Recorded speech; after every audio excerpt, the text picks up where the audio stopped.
Hi, everyone. Welcome to the afternoon contributor talk session. We're starting off with Huy Dang, who is currently in California, but is officially at the STR Center in China. He's going to tell us about Galois theory for deformation of covers. Take it away, Huy. Hi, okay, thank you for having me. Right, so yeah, I'm gonna talk about Galois theory for deformation of covers. So first, what is a deformation of a Galois covers? Well, suppose we start with K in an algebraic closed field in characteristic P, because characteristic 0 is not very interesting, in terms of deformation. And suppose, we define is a chi Galois covers of curve. And suppose A is a complete discrete valuation ring with residue field K. So A here can be K double bracket T, so it's in characteristic P, or can be the bit vector over K in characteristic 0. Right.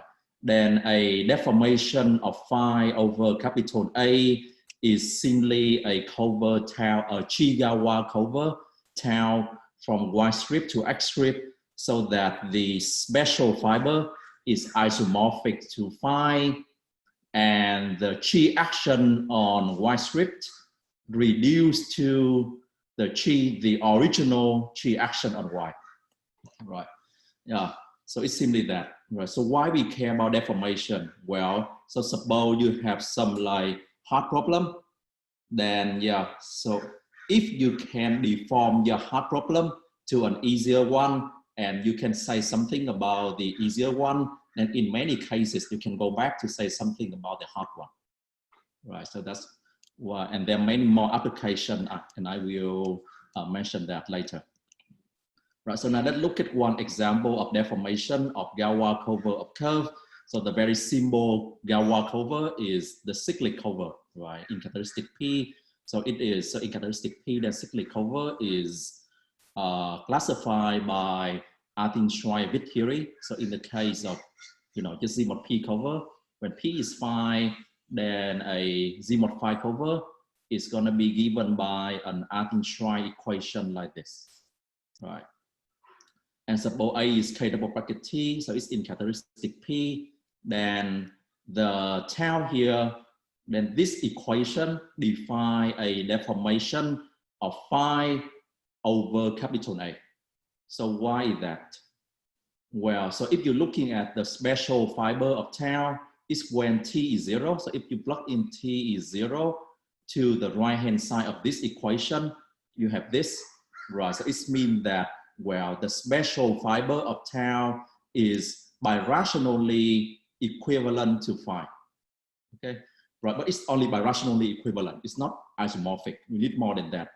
But the good thing is, well, so if you do, some by using some easy computation, you can show that the generic fiber of Y strip, the generic fiber of Y strip, the genus of the generic fiber is equal to the genus of Y. Right, so when the genus of this one equal to the genus of this, then by something called the different criterion, it means tau is a flat deformation. Right, so it means that the special fiber must be isomorphic to phi. Right, so it means tau is a deformation of phi over capital A. So that's one way to realize a deformation by compare the genus of the generic fiber and the special fiber. Because when you have like back reduction, then the genus of the special fiber gonna be strictly smaller than the genus of the generic fiber. So if they are equal, then you have a good reduction. That's very nice. Yeah, so it is an example of a deformation over a ring of equal characteristic. You can have also a deformation of a mixed characteristic. So I don't have much time. So if we start with this, then then it can be deformed to this. So the equation here define a Z mod 2 extension in characteristic 0. Right. So by some easy calculation, you can show that, well, the special fiber of this one is birationally equivalent to this one, and the generic fiber and the special fiber have the same genus. So they are a deformation. Right. Right. Yeah, so now let's discuss some motivation of deformation, like some application, but maybe not for uh, deformation of Galois covers. So yeah, it's motivated by a classical result by Rothendick, which say that suppose C is any curve over K in characteristic P, then Rothendick showed that C always deform to a curve C strip over the bit vector over K. Maybe you have to do some extension for the bit vector. So recall that the bit vector, the characteristic of the bit vector is 0. Right, so it means that any curve in characteristic P is deformed to another curve in characteristic 0. And moreover, the nice thing is the prime to P part of the fundamental group of C of the curve in characteristic P is equal to the prime to P part of the fundamental group of the curve of in characteristic 0, right, of C strip of the generic fiber of C strip. And moreover, of course, because in characteristic 0, then you can very easy to calculate the fundamental group, right? The and the L2 fundamental group is simply the completion of the fundamental group in topology, right? So this one can be easy compute by topology. So it means that you can always compute the what you call the branch P part of the fundamental group of a curve in characteristic P by compare it to the corresponding one in characteristic 0. Right, so that's one application of deformation, right? Yeah, but the P part is different. It's very hard to calculate the P part of this one, of the fundamental group here, right? And another application is a lifting problem. So the lifting problem asking where given something in characteristic P, whether you can define something corresponding one in characteristic 0. Maybe not curve, right? So curve, then you can always lift to characteristic 0. But how about, for covers, for Galois covers? Now, it's not always, you cannot always can lift a cover in characteristic P to characteristic 0. However, out conjecture that on characteristic P, cyclic cover leads to characteristic 0. Right. So that is now a theorem by Olbers, Pop, and Weaver. Right. Any cyclic cover in characteristic P leads to characteristic 0. And how they show that. So even the group is using the deformation technique. Right. Even the group of this deformation to characteristic 0 is also using. Right, so the proof is, so they start with any curve in characteristic P.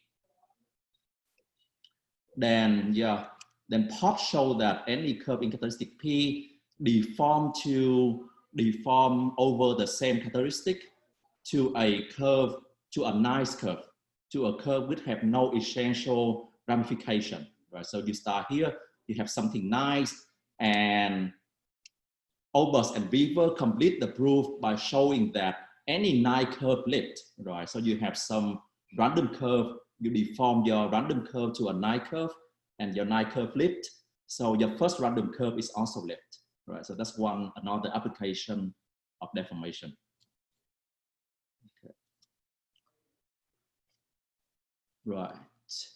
Yeah, so that's why we care about study the deformation of Galois covers.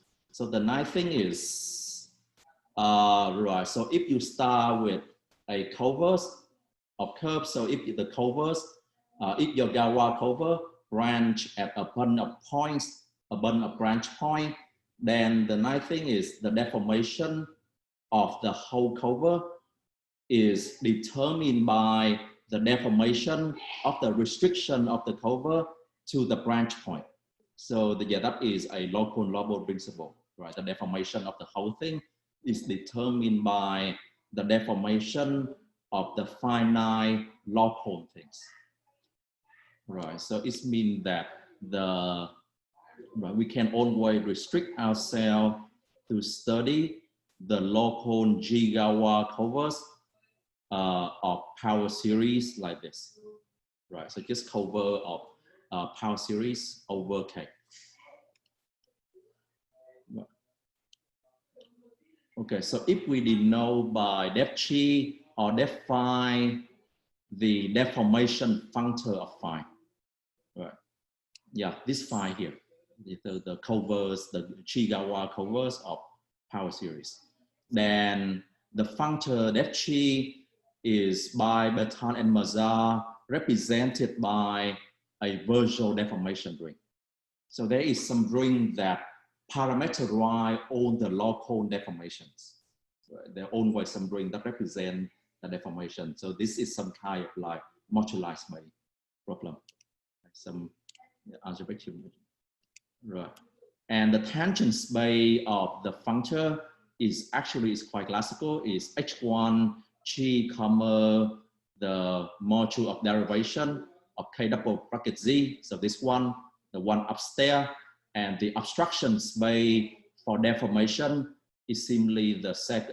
Is simply the this group homology, second group homology. Right. So yeah, so the natural question is, well, suppose you are given a Chi-Gawa covers, suppose you understand, yeah, so the Chi-Gawa cover is a group, right? So the Gawa group is a group. Suppose you understand the deformation of the subgroup, and suppose you understand the deformation of the quotient of the Gawa group of the cover correspond to the quotient of the Gawa group, then what you can say about the deformation of the whole thing. Yeah, so the Galois theory for deformation is simply asking this. So yeah, so it means that formally given a tower of Galois extension of power series like this, then how do the rings, the virtual deformation rings, RVM, RVN mod M, and RVN relate? Like how do you think to write? Yeah, so like given one, and how you compute the others. Right. So let me introduce like one of our result in this direction. Right. So suppose we're given the same towers, but suppose that, well, the whole thing is cyclic. The Galois group of the bigger one is cyclic. Suppose phi n is a cyclic cover. Then the P fiber, right, of the canonical morphism. So you always have the canonical morphism from a deformation of the whole cover to the deformation of the subcover. Then this canonical morphism here is surjective, but only the P fiber, right? Only the P fiber. It means it's the morphism, and then you're looking at, you're taking the reduction mod P. Then the reduction is surjective. And of course, we conjecture that, well, the morphism here is surjective, but it may require another technique. Then, yeah. So the result simply say, well, another way to look at that is, suppose you're given a tower like this on the left when phi is cyclic, and suppose you're given a deformation of a subcover, right? Phi 1 is a deformation of the subcover. Then you can always extend your deformation, always extend tower 1 to a deformation of the whole covers. Right, so yeah, that's basically what the results say. Right, so for the rest, let me introduce some tools to study this deformation. So one classical way to study the deformation is just study the group homology, the H1 and the H2, and yeah, it's still very open. So there are not so many people that study these group homology. Right.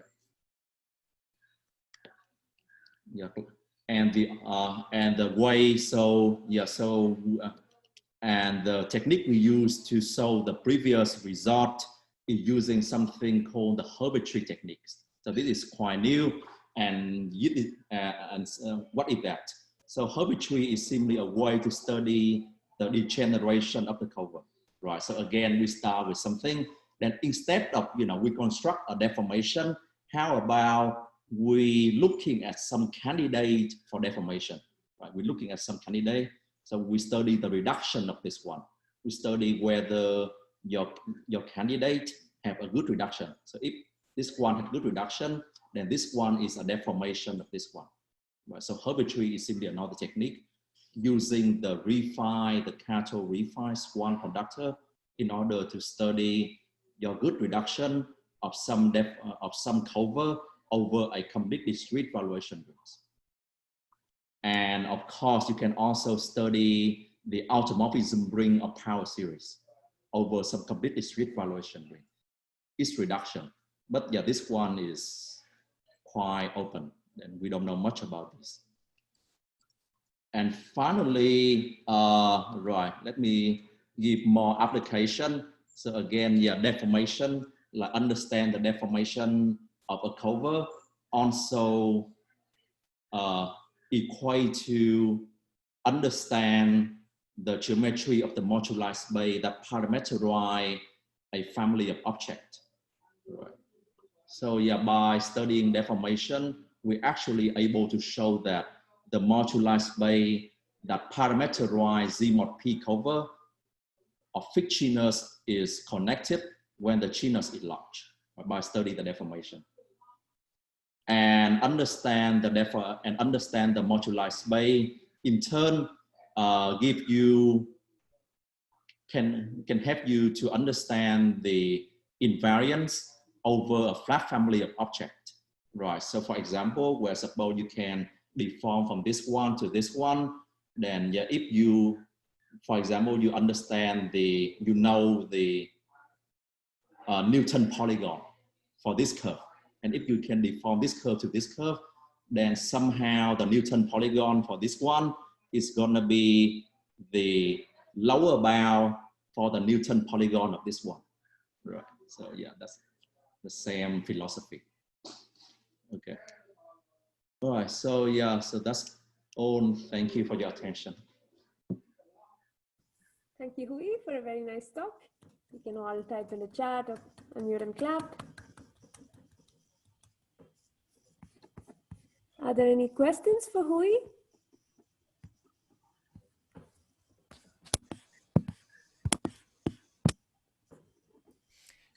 I have one.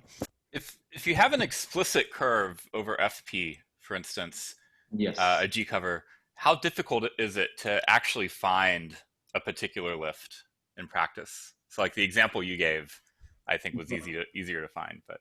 Yeah, right. So, so in general, it's not easy. Like in some case, you cannot find a lift or a deformation. Yeah, maybe only the trivial deformation.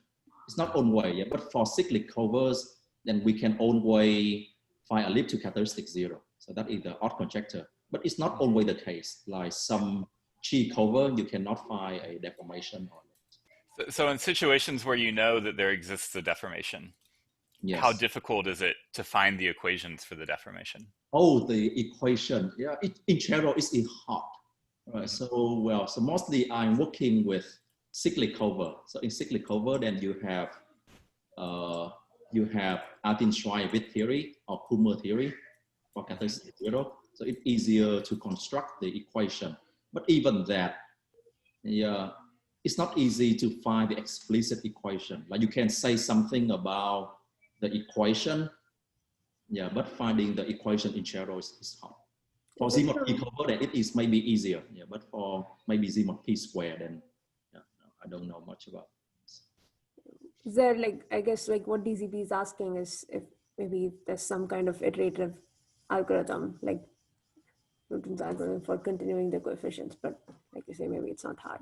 Or maybe it's yeah, right. Also, so actually, maybe not the explicit equation, but we can say something about, you know, some invariance, just based on the ramification data. You know, there's some nice invariance, like the Cato-Swan conductor, which is very helpful in general in order to understand, yeah, to replace the equation, to replace the explicit equation.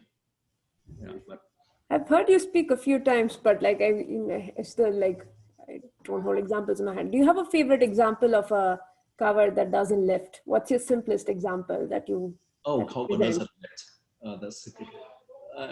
I just like to remember one. I never do. I know there are things that don't lift, but yeah, right. Yeah, there should be. I don't remember. Right. So if you look at the paper is cyclic extension.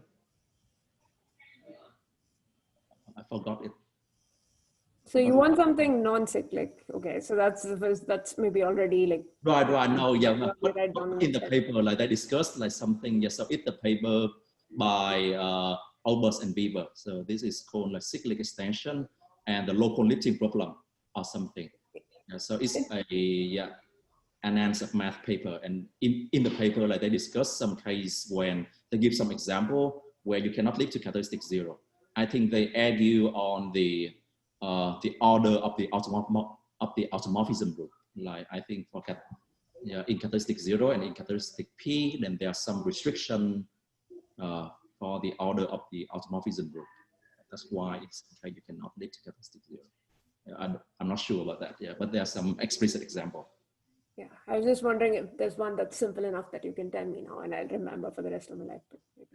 Is there still an obstruction if the base curve's P1? Are there examples of covers that don't lift where the bottom curve is P1? Yes, yeah. I think the same example in the paper by Obers and Peepers. Awesome, thanks. Any other questions for Huy? If not, let's thank him again. Great talk. Always fun to listen to you. So let me stop recording.